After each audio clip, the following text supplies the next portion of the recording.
Efésios capítulo 3, meus irmãos. Efésios capítulo 3, a nossa série de exposições em Efésios. Chegamos hoje pela manhã no versículo 14, a partir do versículo 14. E como temos feito, pelo menos em algumas ocasiões, essa manhã eu farei a leitura do versículo 14 até o versículo 21, ou seja, a última parte desse capítulo 3 de Efésios. Mas o sermão será proferido em duas partes, pregado em duas partes. Pela manhã eu pregarei do versículo 14 ao versículo 19, e mais tarde, se Deus quiser, apenas os versículos 20 e 21. Lembre-se, é um sermão só, mas pregado em duas partes. Agora pela manhã do 14 ao 19, mais tarde os versículos 20 e 21.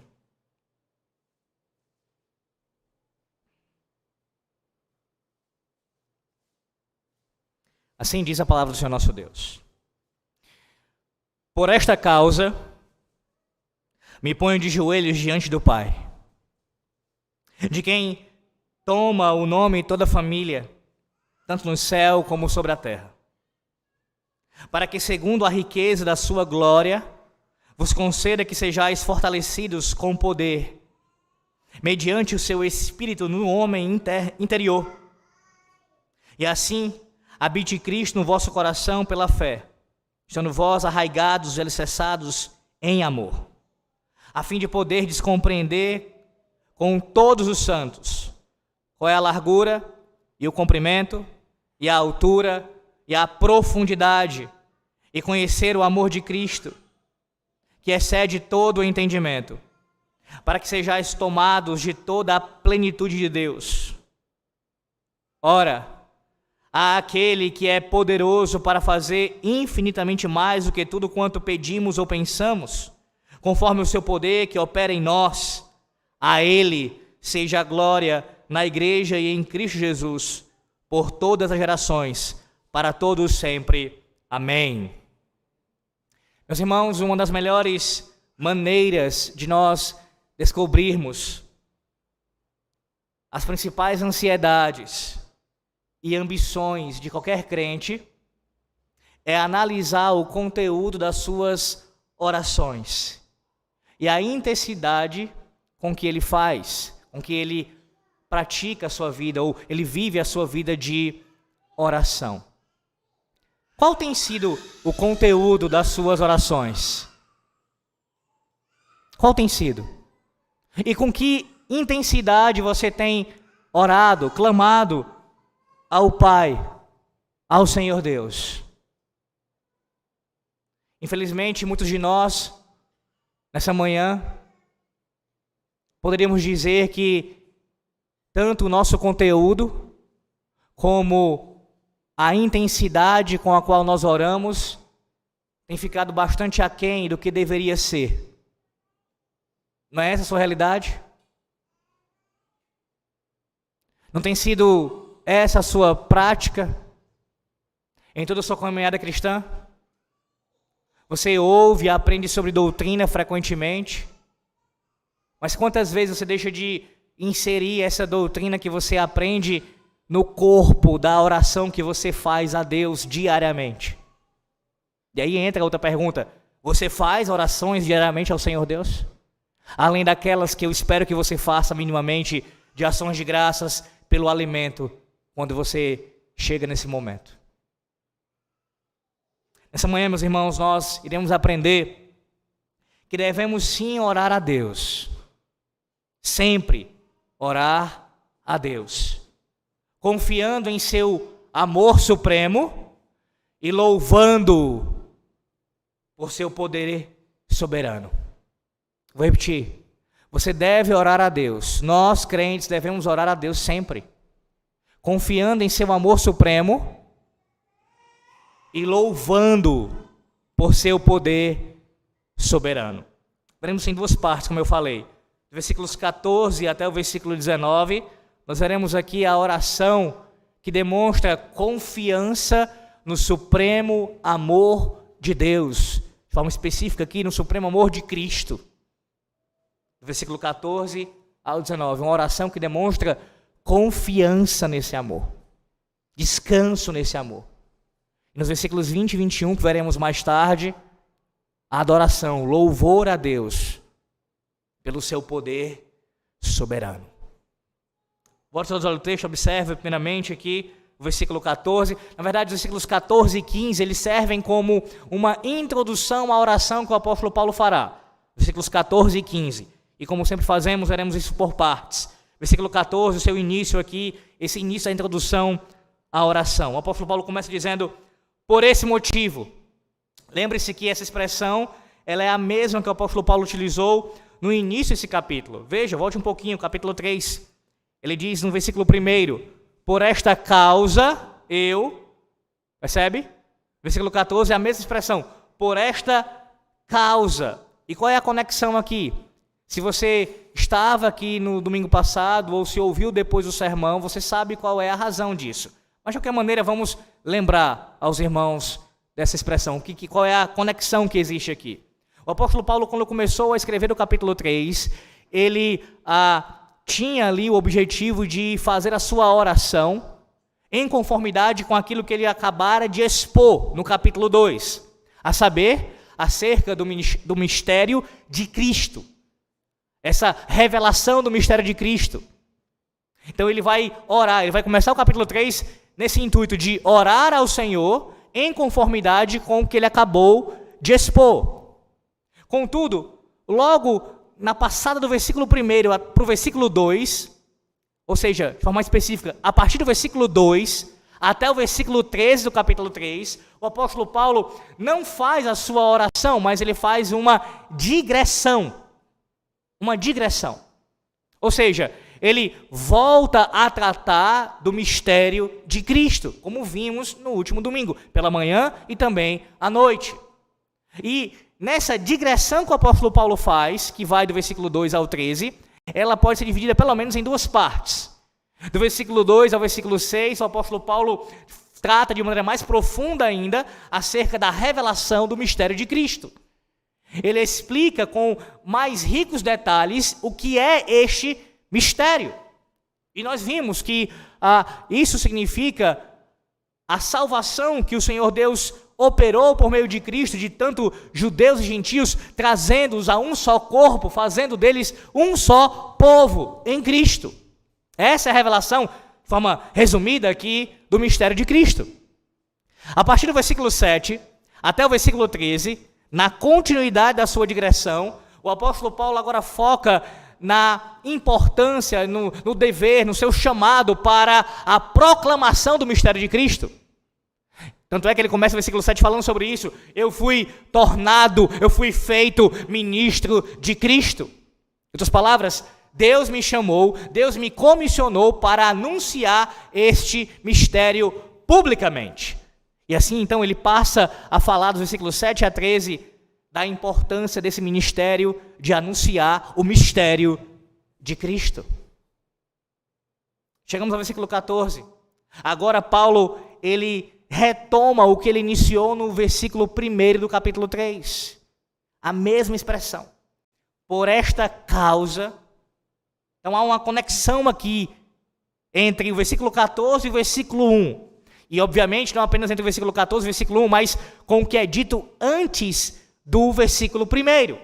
Mais uma vez, no capítulo 2, o apóstolo Paulo, os irmãos devem lembrar disso, especialmente do versículo 11 até o 22, ele expõe o que Deus fez através do Senhor Jesus Cristo para judeus e gentios. Ele reconciliou ambos em um só corpo, pacificando assim esses dois grupos, tornando-os um só povo em Cristo.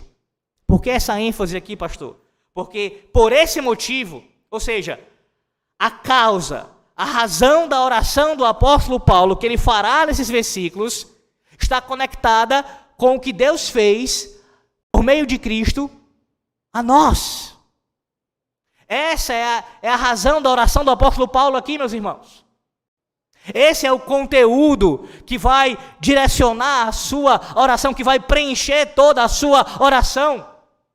Quando ele vai falar do amor de Cristo, quando ele falar do poder de Deus, tudo isso tem correlação com o que Deus fez com os judeus e gentios em Cristo. Por esta causa, por esta razão, oro em favor de vós. Esse é o conteúdo da oração do apóstolo Paulo. Doutrina, revelação do nosso Deus. É isso que preenche a sua oração. É isso que é a base da sua oração. Porque ninguém pode orar a Deus, ninguém pode erguer palavras a Deus em oração, seja no culto solene, de forma principal, é claro, mas também particularmente, que não seja embasada essas orações na sua palavra. Toda oração que não flui da palavra de Deus, que não flui como resposta ao que Deus já falou na sua palavra, não é uma oração legítima. Não é uma oração em conformidade com o que Deus ordena para o seu povo. Portanto, as suas orações, as nossas orações, precisam estar arraigadas na palavra de Deus, como uma resposta ao que Deus já falou para nós. Nesse sentido, não inventamos o conteúdo. Nesse sentido, nós não falamos o que nos dá na telha, mas falamos direcionados pela palavra de Deus.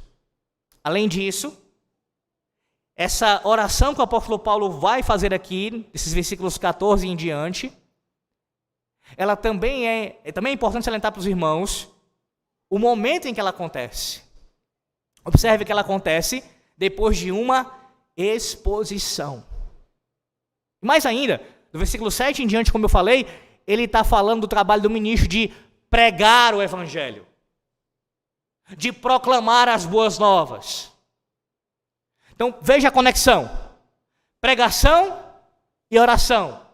Exposição da palavra de Deus, da sua revelação bendita, e resposta a esta revelação em oração. Esse é o padrão. Você acha que a liturgia do culto, ela, pelo menos nessa igreja, ela é inventada? Do nada, sem nenhum tipo de embasamento. As orações são em resposta à pregação e à leitura da palavra de Deus. Esse é o modelo bíblico, meus irmãos. E mais uma vez, estamos diante dele aqui nessa manhã. O apóstolo Paulo expõe a palavra e depois o apóstolo Paulo ora em conformidade com esta palavra. Pregação e oração. E por que isso acontece? Além de ser, obviamente, porque Deus ordena. Porque depois de expor o texto, ou depois de expor a revelação de Deus ao povo, o ministro tem por obrigação de orar ao Senhor Deus que aplique essa palavra ao povo. Confiando não na sua retórica, não no seu conhecimento teológico, não em alguma capacidade que ele peculiarmente possua, mas confiando no poder do Espírito Santo para aplicar a palavra. Por isso o ministro ora antes e ora depois, clamando a Deus pelo seu poder, para que ele venha a conduzir como uma flecha a pregação da palavra aos seus corações. Por isso oramos. Por isso dependemos de Deus. Precisamos do seu poder. Por esta causa. Por esta causa. O apóstolo Paulo segue, veja, ele diz: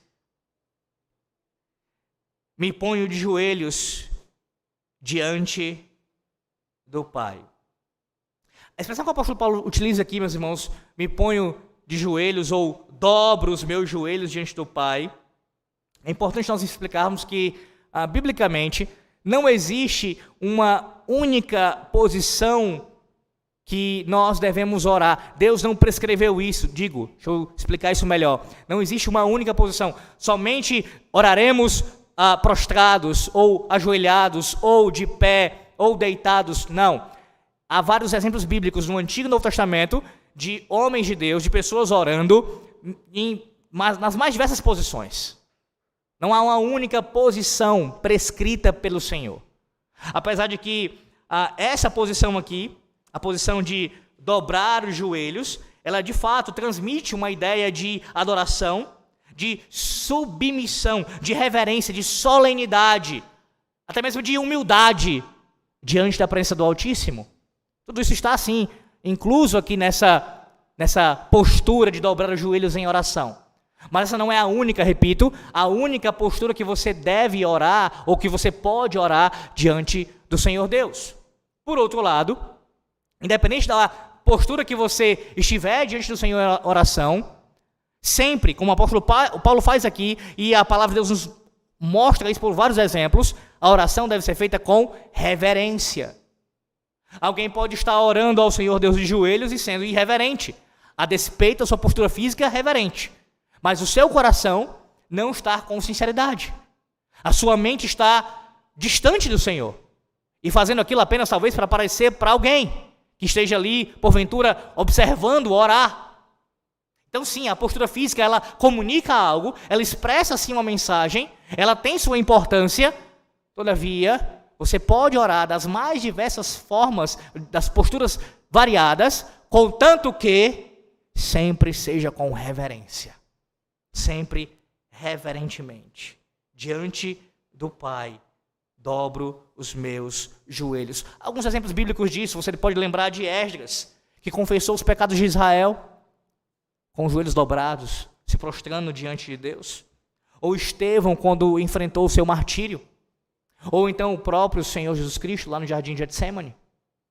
São exemplos bíblicos de uma postura de humildade, de solenidade, de adoração a Deus. É assim que você ora? É com esse modelo aqui apostólico? Talvez você me responda essa manhã: eu não tenho mais condições de dobrar os meus joelhos. Fisicamente eu não tenho condições de dobrar os joelhos e ficar assim diante do Senhor. Mas como está o seu coração? Prostrado toda vez que você ora ao Senhor? De joelhos diante de Deus? É assim que você ora? Observe que o apóstolo Paulo, ele diz a pessoa, que ele cita a pessoa diante da qual ele ora, a pessoa diante de quem Paulo ora e constitui o objeto de oração é o Pai de nosso Senhor Jesus Cristo. Meus irmãos, o vocábulo Pai, com referência a Deus, é usado várias vezes em Efésios. Você pode ver isso em Efésios capítulo 1, versículos 2 e 3, versículo 17. Em Efésios 2, versículo 18, aqui no versículo 14 do capítulo 3, Efésios 4, versículo 6, no capítulo 5, versículo 20, Efésios 6, versículo 23, ou seja, várias vezes que o apóstolo Paulo se dirige a Deus como nosso Pai.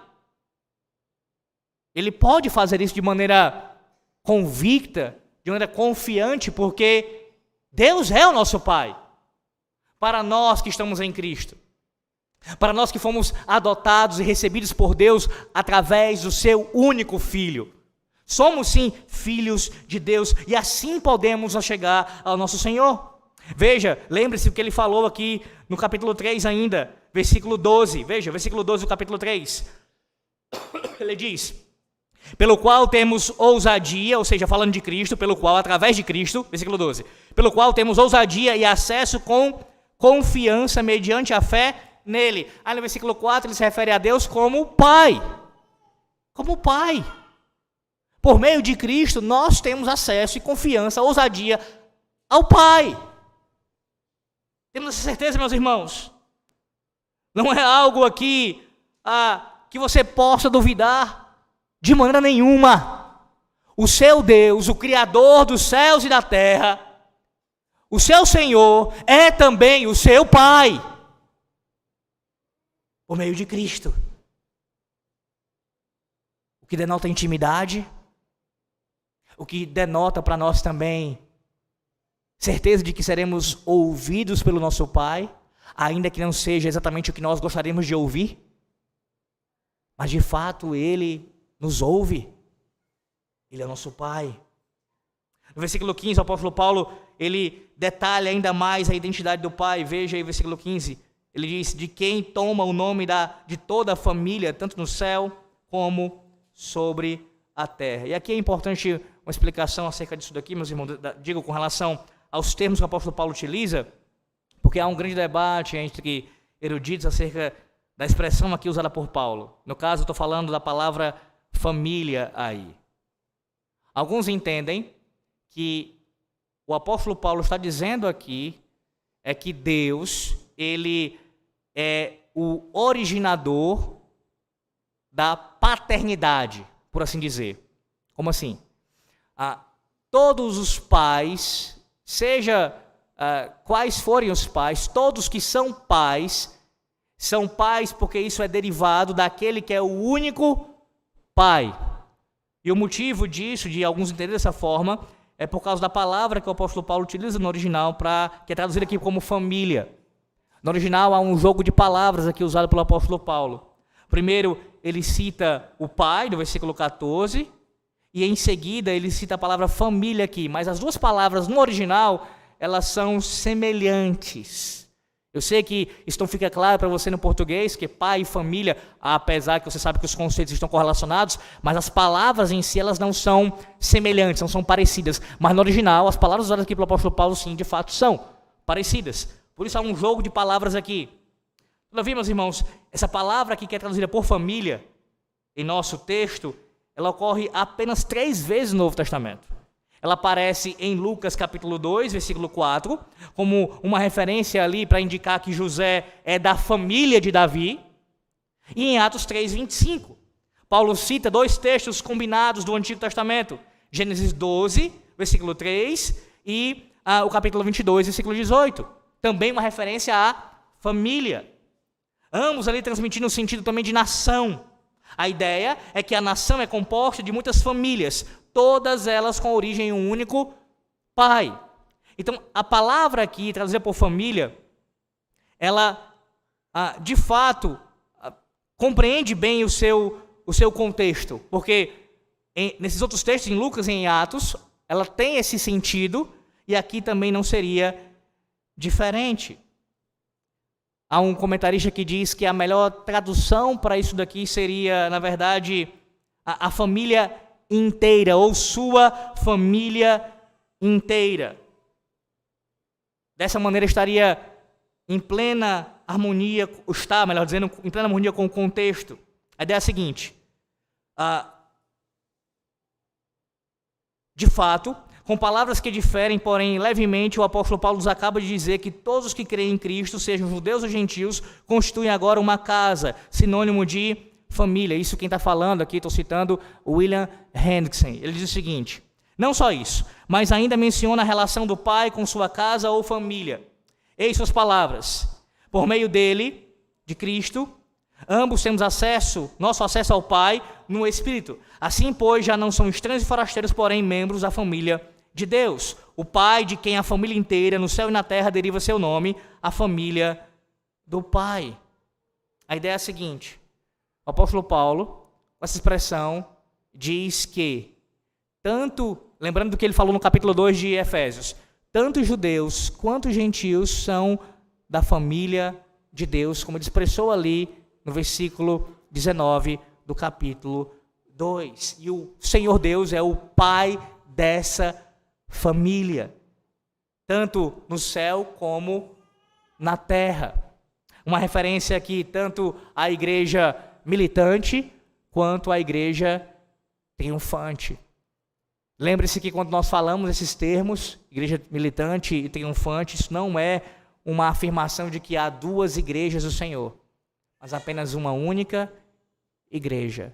Estamos falando de 2 aspectos distintos, assim como, por exemplo, a igreja visível e invisível que os irmãos tanto têm ouvido aqui nessa igreja.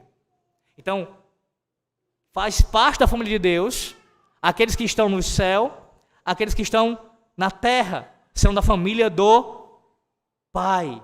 A família do Pai é uma só. E atente-se ao fato do que diz, por exemplo, o credo apostólico, acerca da comunhão dos santos. A comunhão dos santos, meus irmãos, que aqui está sendo demonstrada para nós, ela se refere não somente à igreja visível, ao que nós desfrutamos nesse momento da comunhão dos santos, mas a comunhão dos santos, ela abrange a comunhão que a igreja tem com Cristo, tanto no céu quanto na terra. E nós temos também comunhão com esses santos nos céus. Temos a mesma fé que eles professaram aqui na terra e estão gozando já da presença do Senhor a sua presença ali, de forma visível, de fato, vendo o Senhor face a face. É a esse Deus soberano, é a esse Pai que o apóstolo Paulo dobra os joelhos, confiando que faz parte dessa família, que tem membros no céu e na terra, que o apóstolo Paulo faz sua oração confiadamente. Na verdade, tudo isso aqui é introdução para agora, de fato, fazer a sua oração.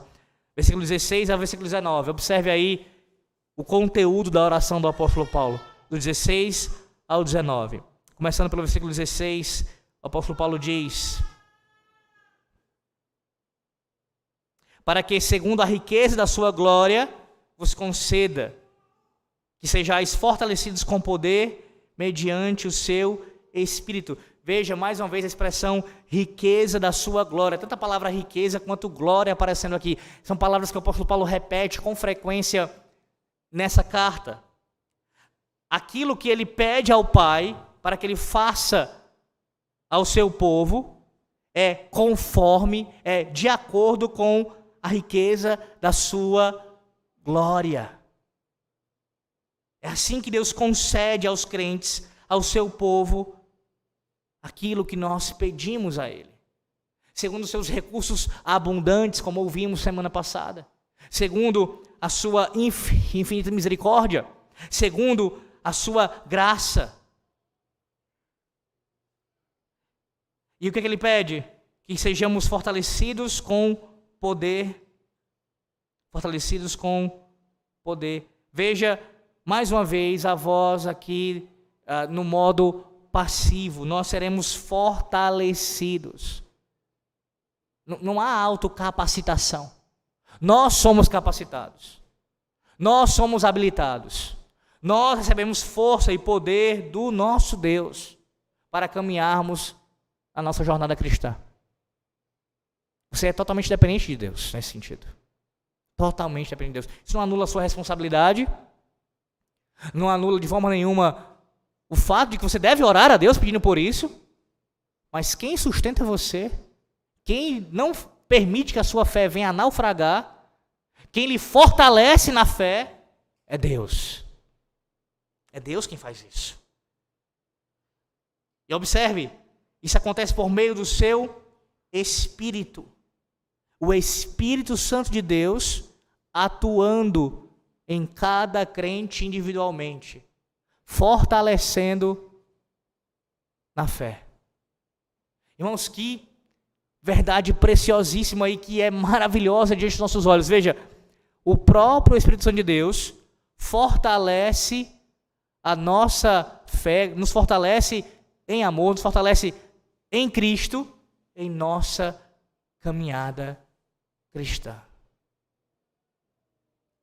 Nós não estamos desamparados, nós não estamos andando sozinhos. O próprio Deus tem nos acompanhado em nossa jornada. O próprio Senhor tem nos dado fortalecimento. E a questão é por isso que você ora? Quantas vezes você já orou dessa mesma forma que o apóstolo Paulo está lhe dando aqui o modelo? Para que você fosse fortalecido em Cristo, por meio do Espírito Santo. Esse é um dos problemas, não orarmos assim. Um outro problema é nós até tentarmos orar assim, mas não usarmos os meios pelos quais o próprio Espírito Santo nos concedeu para sermos fortalecidos. Ou você acha que isso acontece simplesmente do nada? Sim, de fato, há um aspecto sobrenatural, invisível de operação do Espírito Santo de Deus. Sim, isso é verdade. Contudo, ele atua, ele fortalece a nossa fé através dos meios de graça. Do que está acontecendo agora, a pregação da palavra, a leitura da palavra, as orações. Você não tem como ser fortalecido fora disso. Pessoas que falam de necessidade de fortalecimento ou que confessam estarem fracos na fé, na caminhada, espiritualmente falando, por muitas vezes, na verdade, 100% das vezes, em um maior ou menor grau, mas sempre, se for investigar, há alguma negligência em algum caráter, em algum sentido, em algum nível, melhor dizendo, dos meios de graça. Já abandonou o culto doméstico, o devocional, já não vem para o culto solene, e aí aguarda, espera que o Espírito Santo esteja fortalecendo, sem os meios que ele determinou. Sabe o que é isso? É aquele que está com uma doença e grave, e ele simplesmente negligencia o tratamento da doença. Dizendo assim, Deus vai me curar. Entenda, é claro que Deus pode fazer isso. Sem os medicamentos, sem a intervenção médica, Deus pode fazer isso. A questão não é essa. É não usar os recursos que Deus tem dado, é negligenciar o que Deus tem já feito por nós. E mais do que isso, é pecado contra Deus, sim. É um tipo de confiança tola, não existe esse tipo de coisa. Deus determinou os meios, use os meios. Se ele operar sem eles, louvado seja Deus por isso também. Mas o que Deus fará ordinariamente é usar os meios. Aí a resposta normalmente é, eu não tenho forças. Mas olha a contradição disso. De fato, você não tem forças. O fortalecimento vem por meio do Espírito Santo de Deus. E aí você vai fugir de onde ele faz isso, especialmente. Qual é o sentido disso? Uma pessoa está falando isso. Eu não tenho forças, a pessoa falando de maneira espiritual. Estou cansado espiritualmente, estou mal na minha fé, não estou bem. E aí ela diz, portanto, eu não vou para a igreja. Deveria ser o contrário, não? Claro que deveria ser o contrário. Agora que eu vou buscar mais mesmo. Agora que eu vou pedir mais a Deus mesmo. Agora que eu vou atrás desse fortalecimento espiritual. Agora que eu vou mesmo. Porque agora que eu preciso mais ainda. Mais ainda. Porque se você raciocinar dessa maneira, pega a mesma ideia, só que mudando aqui, colocando numa outra posição, no outro lado da questão. Só estarei então firme, adorando, indo para o culto, fazendo os devocionais, enfim, os meios de graça, quando estiver forte. Só forte eu farei isso. Mas o fortalecimento não vem por meio dessas coisas? Uma coisa ligada à outra. Está ligada à outra. Falei isso tantas vezes aqui, meus irmãos, e sempre é necessário repetir. Nós temos ouvido as mesmas coisas, as mesmas desculpas com relação à negligência quanto aos meios de graça do nosso Deus. Reflita sobre isso. Para pensar acerca disso nessa manhã. Você está fraco o suficiente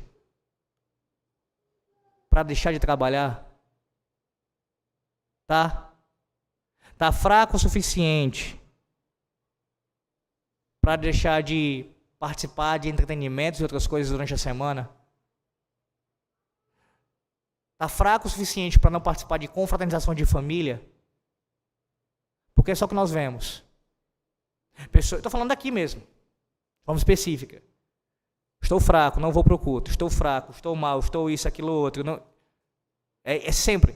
Mas o trabalho, a vida comum, geral, tudo anda muito bem.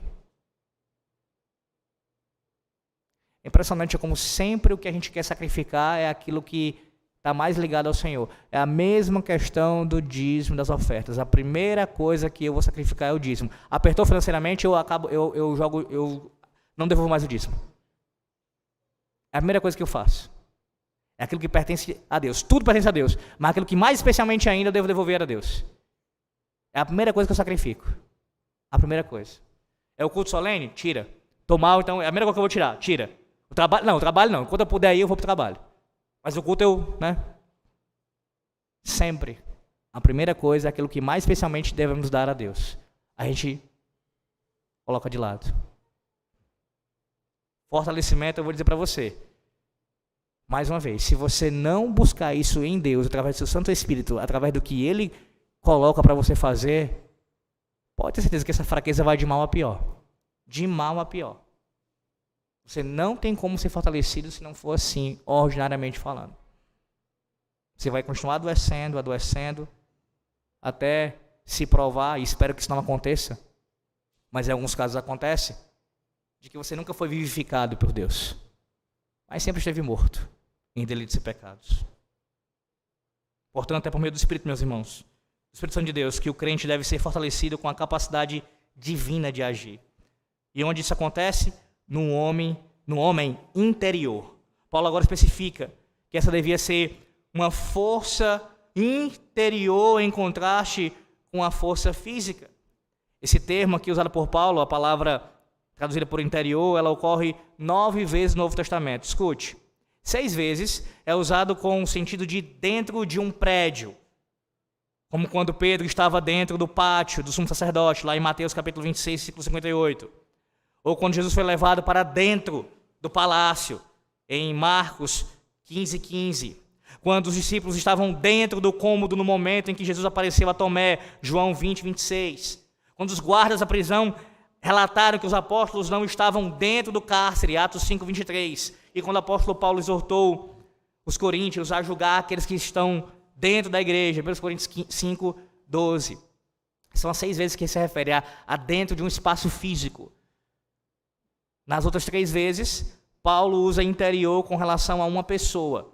Em Romanos 7, versículo 22, ele menciona que a lei de Deus está no ser interior, que também é chamada de minha mente, e é o oposto da lei do pecado na carne.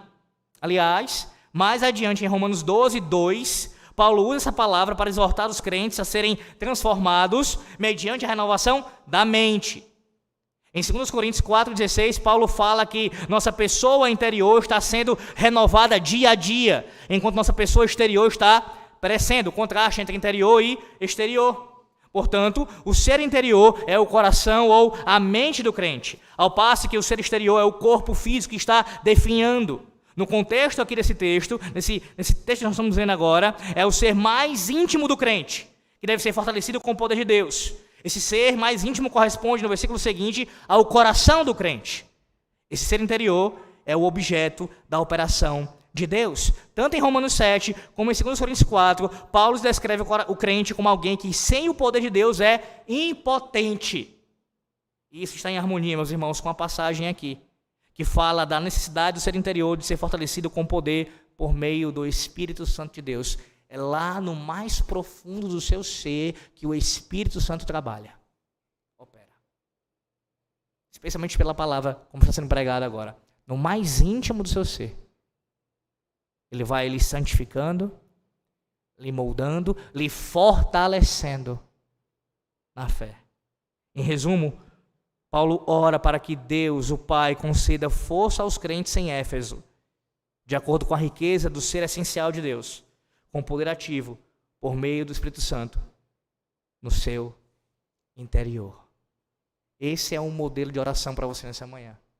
Orar a Deus Pai, por fortalecimento no Espírito Santo, por meio dele, em Cristo Jesus, no mais íntimo do seu ser. A transformação ocorre assim, meus irmãos, de dentro para fora. Ela envolve, sim, aspectos externos, mas começa pelo interior. Deus nos fortalece internamente e nós vamos demonstrar isso externamente. A nossa confiança e fé em nosso Deus. Versículo 17, parte A, Paulo continua e diz: e assim habite Cristo no vosso coração pela fé. Uma tradução aqui, alternativa seria: que Ele conceda que vocês sejam fortalecidos no ser interior, para que Cristo habite no coração de vocês. Meus irmãos, o fortalecimento do ser interior resulta em Cristo habitar no íntimo por meio da fé. E isso ocorre no coração dos crentes. Isso demonstra tanto a obra do Espírito de Deus, de fortalecer o crente, quanto o meio subjetivo mediante o qual o crente também é fortalecido, ou seja, a fé. Mas essa não é uma referência aqui a Cristo habitar no coração do crente com relação à salvação. É claro que não. Ele está falando de crentes, pessoas que já estão em Cristo. Então, Cristo já estava habitando em seus corações através do Espírito Santo de Deus. A ideia aqui, na verdade, seria mais ou menos o seguinte, que Cristo se sinta em casa no seu coração. Ou seja, que Ele esteja bem no centro da vida de vocês. Ou profundamente arraigado. O apóstolo Paulo está orando aqui para que essa relação dos crentes de Éfeso com Cristo seja ainda mais aprofundada. É essa a ideia, não é? Cristo agora passará a habitar no coração de vocês. Ele já habitava naqueles que de fato professavam a fé. Mas que essa relação continue crescendo. Essa é a ideia. Sabemos que o coração ele é o centro da pessoa. Ele é o sinônimo do ser interior aqui no versículo 16. Positivamente falando, o coração é o centro, o lugar em que há o esclarecimento, a integridade de adoração e motivação para a obediência. Por isso nosso coração deve estar submisso a Deus. Essa é a ideia. Cristo ele deve ser Senhor do nosso coração, reinar em nossos corações. Porque aí nossa vontade, nossos pensamentos e nossas afeições estarão dominados. Tudo isso estará dominado por Cristo e moldados pelo seu caráter santo.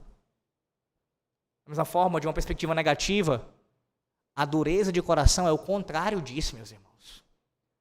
O coração que é duro, que não se submete ao senhorio de Cristo, mas que se rebela contra Ele. É exatamente o oposto disso. Paulo ora para que o fortalecimento por meio do Espírito Santo venha a trazer esse aprofundamento da comunhão com Cristo no coração do crente, submetendo-se ao seu senhorio por meio da fé. O ato de habitar aqui envolve, meus irmãos, no caso aqui a ideia é de algo individual mesmo. Lembre-se que no capítulo 2, versículos 21 e 22, o foco do apóstolo Paulo foi no coletivo. A ideia é que o Espírito Santo de Deus, ele habita no templo. Você lembra disso? Lá em Efésios 2, 21 e 22, Paulo diz que nós somos o templo de Deus. Essas pedras vivas que o apóstolo Pedro menciona, o apóstolo Pedro na sua carta, estamos sendo edificados sobre o alicerce ali dos apóstolos e profetas, e essas pedras estão sendo colocadas, nós, os crentes, o Espírito Santo habita em nós. Mas a figura ali tem como intenção, o foco é mostrar a coletividade. Nós, como povo da aliança, somos habitados pelo Espírito Santo de Deus. Já aqui nessa parte, a intenção, o objetivo de Paulo é mais focado no individual.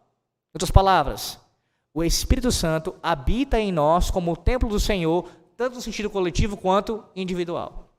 Você é templo e morada do Espírito Santo de Deus, se você está em Cristo, como parte do povo da aliança, mas também individualmente. Deus fala conosco, se refere a nós como povo em termos gerais, mas também trata conosco em termos individuais, específicos. O relacionamento de Deus conosco é particular também. É íntimo, é individual, é no ser interior. Outra característica importante aqui dessa oração, meus irmãos, é como o apóstolo Paulo, mais uma vez, ele esboça de maneira tão clara aqui a doutrina da Santíssima Trindade. Paulo ora ao Pai por meio do Espírito em Cristo. Mais uma vez, uma oração trinitariana.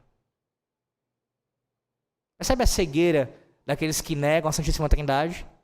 Quantas vezes você já ouviu nas exposições em Efésios, na leitura que você tem feito de Efésios, menções à Santíssima Trindade? Só em Efésios. Inúmeras. Até o final, ouviremos outras ainda. E aqui tem mais um exemplo. Numa oração, o apóstolo ora ao Deus Trino, ao Pai, por meio do Espírito, em Cristo. Essa é a oração do apóstolo Paulo. Como diz na confissão de fé, no capítulo 21 do culto religioso do domingo, seção 3, a oração com ações de graças, sendo uma parte especial do culto religioso, é por Deus exigir de todos os homens, e para que seja aceita, deve ser feita no nome do Filho, pelo auxílio do seu Espírito e de acordo com a sua vontade. A oração, ela deve ser trinitariana. É assim que nós oramos a Deus. Nós falamos com as 3 pessoas da Santíssima Trindade quando estamos em oração. E devemos, como John Owen muito bem ensinou isso, nutrir comunhão com cada uma das 3 pessoas da Trindade. De tal maneira que a gente possa afirmar como ele afirmou. Eu não sei qual pessoa eu amo mais. Amo todos, todas elas. O Deus Trino. É assim que você tem orado? Ou você tem incorrido em erros como, por exemplo, os pentecostais. Os pentecostais, eles dão uma ênfase demasiada na pessoa do Espírito Santo. E sim, demasiada, de forma mesmo a pecar contra Deus. Mas como alguém pode pecar contra Deus dando ênfase em uma das pessoas da Trindade? Ora, quando isso não é feito como Deus ordena. O próprio Espírito Santo, o seu ministério é anunciar Cristo. Anunciar Cristo. O movimento pentecostal coloca a terceira pessoa da Trindade numa posição que não deveria colocar, nesse sentido, nessa ênfase que é dada. Esquecendo assim as demais pessoas da Santíssima Trindade, especialmente Cristo. Ou talvez você vá para um outro extremo, que é negligenciar a pessoa do Espírito Santo, que é muito comum em nosso meio.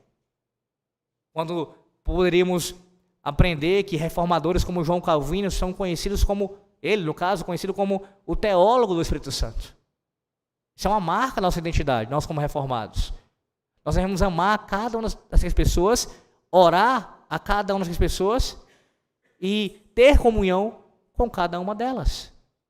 Na ênfase que a própria palavra de Deus coloca diante de nós. Como têm sido as suas orações.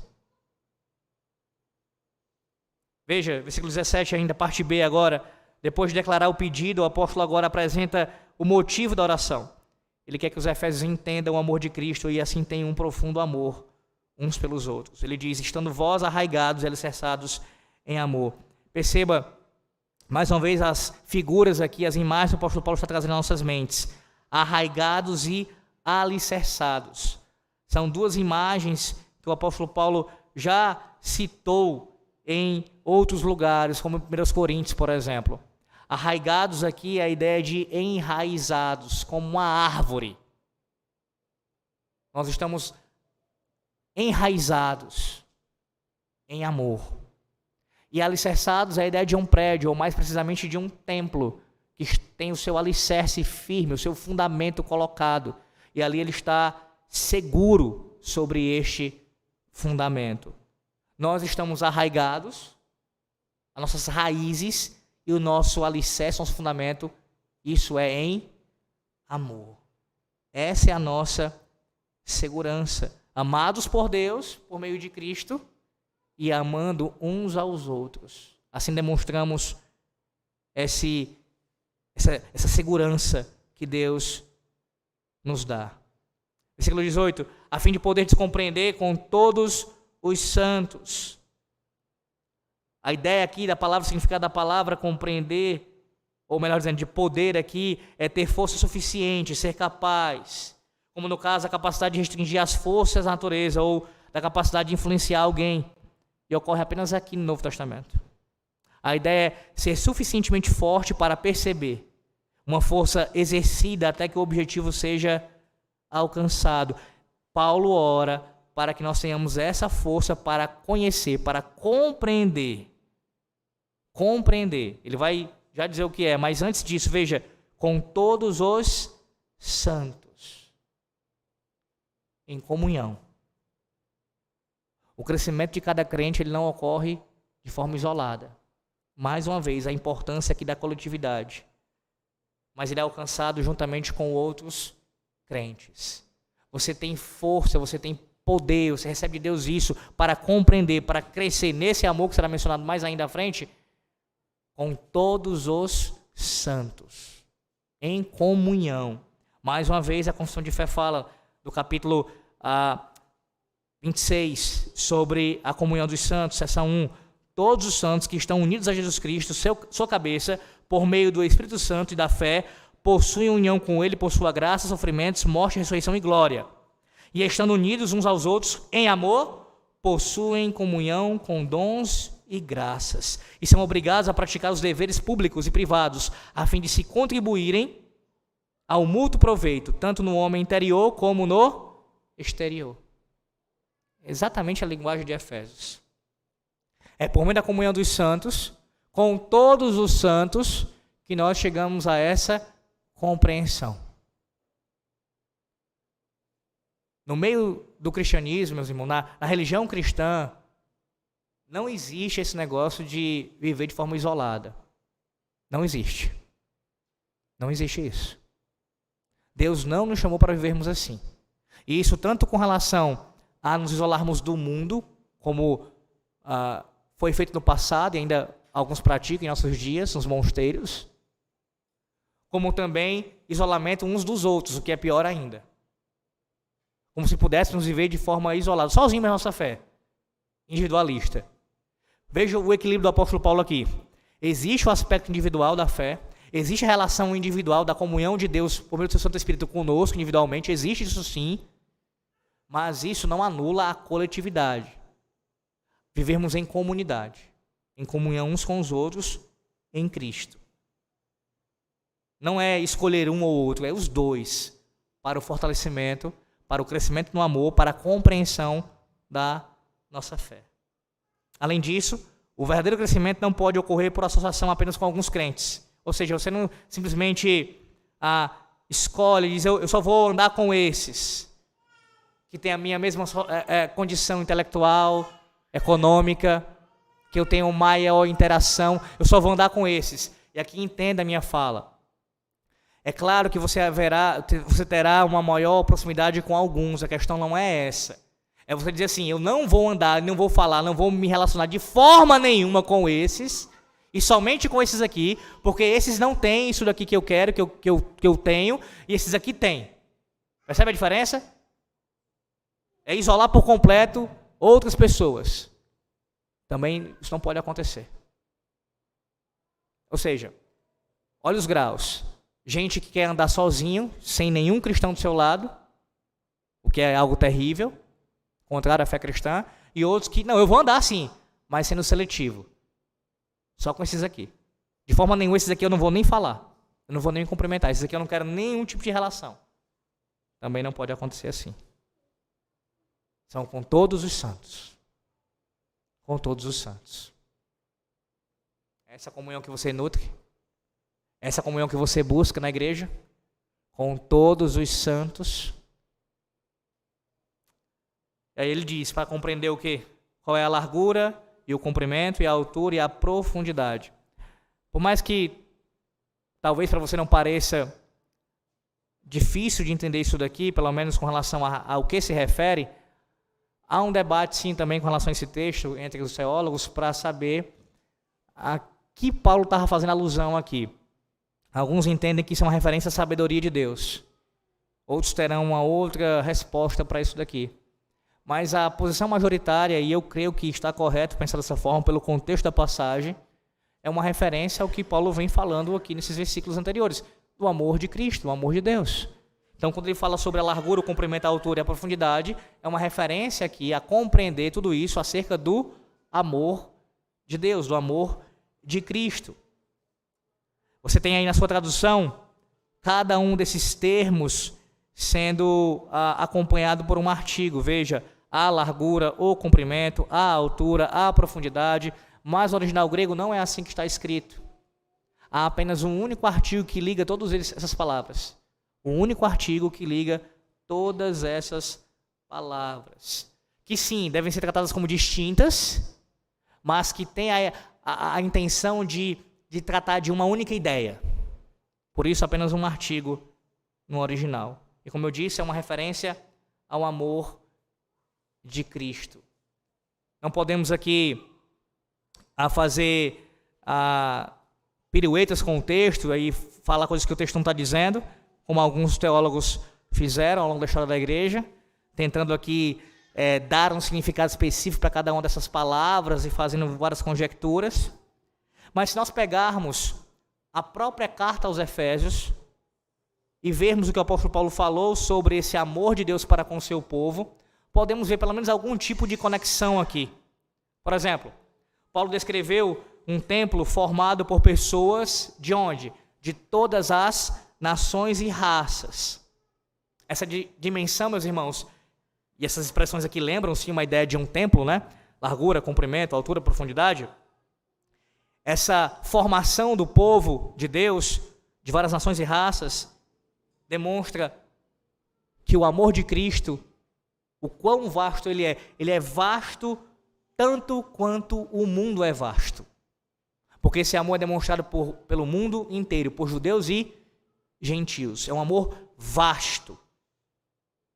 Além disso, Paulo disse que o amor divino que planejou esse templo, ele se estende desde a eternidade passada. Você lembra disso em Efésios 1? Deus nos ama desde a eternidade passada e esse amor nos guardará até a eternidade futura. Ou seja, o amor de Cristo é tão longo quanto a eternidade.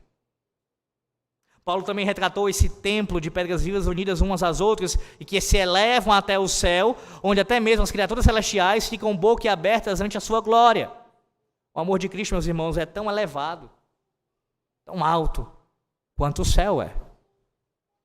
E Paulo até mesmo disse que o amor divino alcança as profundidades dos nossos pecados passados, que nos fazem merecedores do inferno, a fim de nos levar para a família de Deus.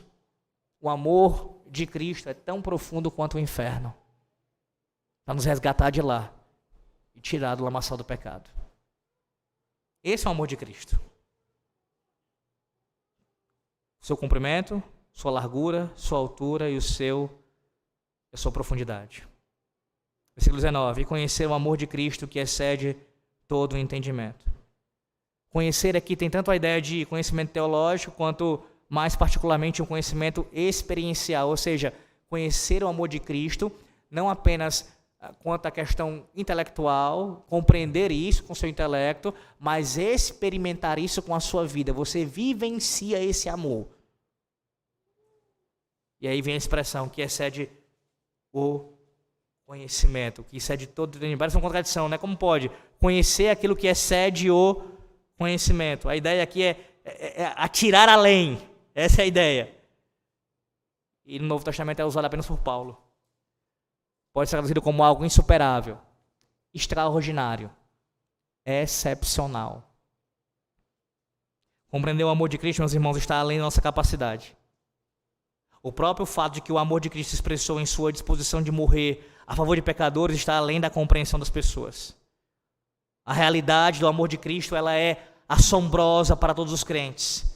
Esse assombro começa no momento da nossa conversão e continua à medida que o crescimento do conhecimento de Cristo progride.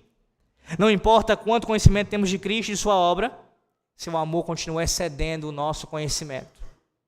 Quanto mais conhecemos o seu amor, quanto mais experimentamos o seu amor, mais nós nos surpreendemos com ele. Paulo não está fazendo pouco caso aqui do conhecimento, não entende dessa forma. Ele mesmo enfatiza o conhecimento aqui bastante, inclusive nessa oração.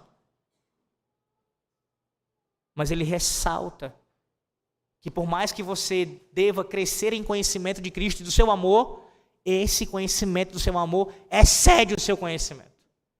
Está para muito além do que você possa conseguir captar. Nós falamos do amor do Senhor Deus por nós, do seu povo, mas veja o que a palavra de Deus diz sobre isso.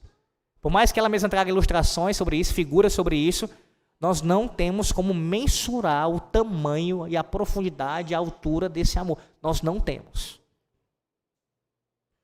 Agora, para pensar no que a Bíblia está dizendo para você nesse momento e compare com o que você diz, por exemplo, você solteiro nessa manhã, que diz assim, eu sinto a falta de ser amado por alguém. Você que está em Cristo. Você que está em Cristo. Você que é alvo desse amor, que está para além do seu conhecimento, para além do seu entendimento. Veja se não é um absurdo declarar tal coisa. O que é que o amor de um homem, mulher? O que é que o amor de uma mulher, homem, pode te dar que esse amor já não tem te dado? O quê? Ou então talvez você já seja alguém casado e se queixe da falta de amor do seu cônjuge. Mas veja o que a palavra de Deus diz. O amor com o qual Deus nos ama, com o que Cristo nos ama, ele excede todo o entendimento. Portanto, amor de mulher, amor de homem, amor de filho, amor de pai, ou a falta desse amor, não pode ser comparado a esse amor aqui. Nem deveria fazer nós sentirmos falta porque já temos sido supridos com o amor que é mais essencial e mais necessário para nós. O amor de Deus em Cristo. Não, isso não anula você querer ser amado pelo seu cônjuge ou um futuro cônjuge. A questão não é essa. É você querer comparar isso com o que está sendo dito aqui, colocando isso de maneira muito mais importante do que Deus já tem demonstrado por você. Que absurdo. Nós temos várias formas de falar, de expressar amor para quem nós amamos. E às vezes, muitas vezes até com comparativos e quantitativos. Eu te amo tanto quanto, eu te amo assim. Mas o que Paulo está dizendo aqui é que nenhuma palavra expressará o tamanho desse amor de Cristo por nós.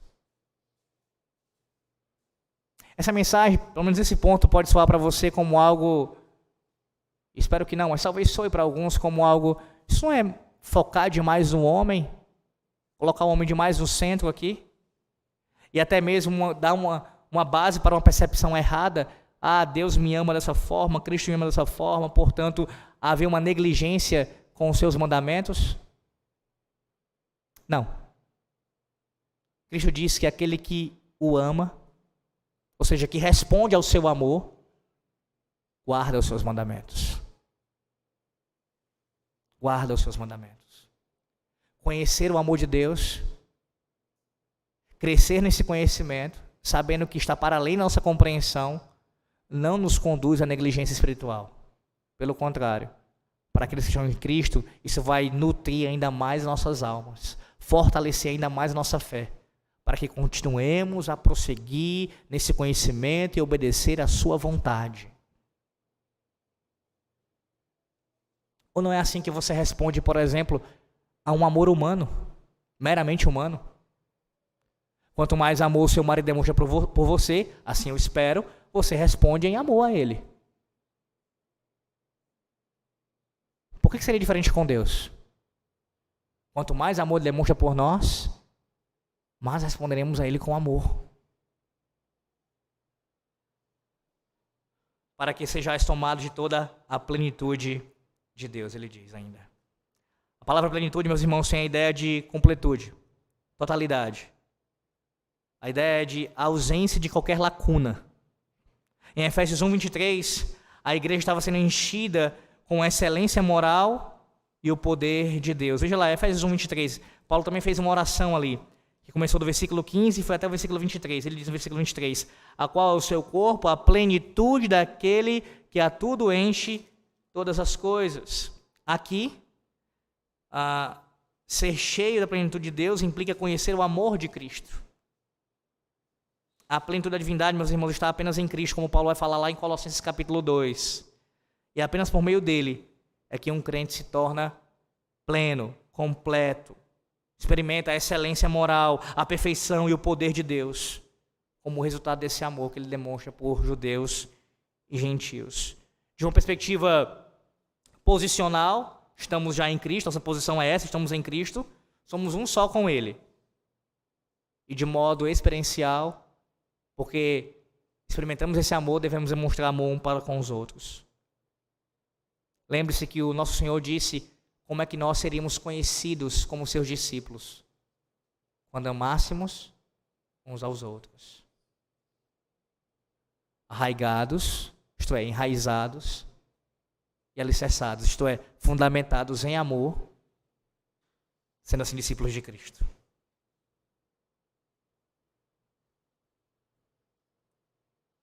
Em resumo, a oração de Paulo aqui pelos Efésios é que Deus os fortaleça no seu ser interior, com o resultado de Cristo habitar de fato neles, com o propósito de que, estando enraizados e alicerçados em amor, sejam capazes de compreender, junto com todos os santos, as maravilhas do amor de Cristo, resultando em terem conhecimento experiencial do amor de Cristo, que excede todo o conhecimento, com o propósito supremo, meus irmãos, de serem cheios do caráter moral divino, que reflete o caráter de Deus.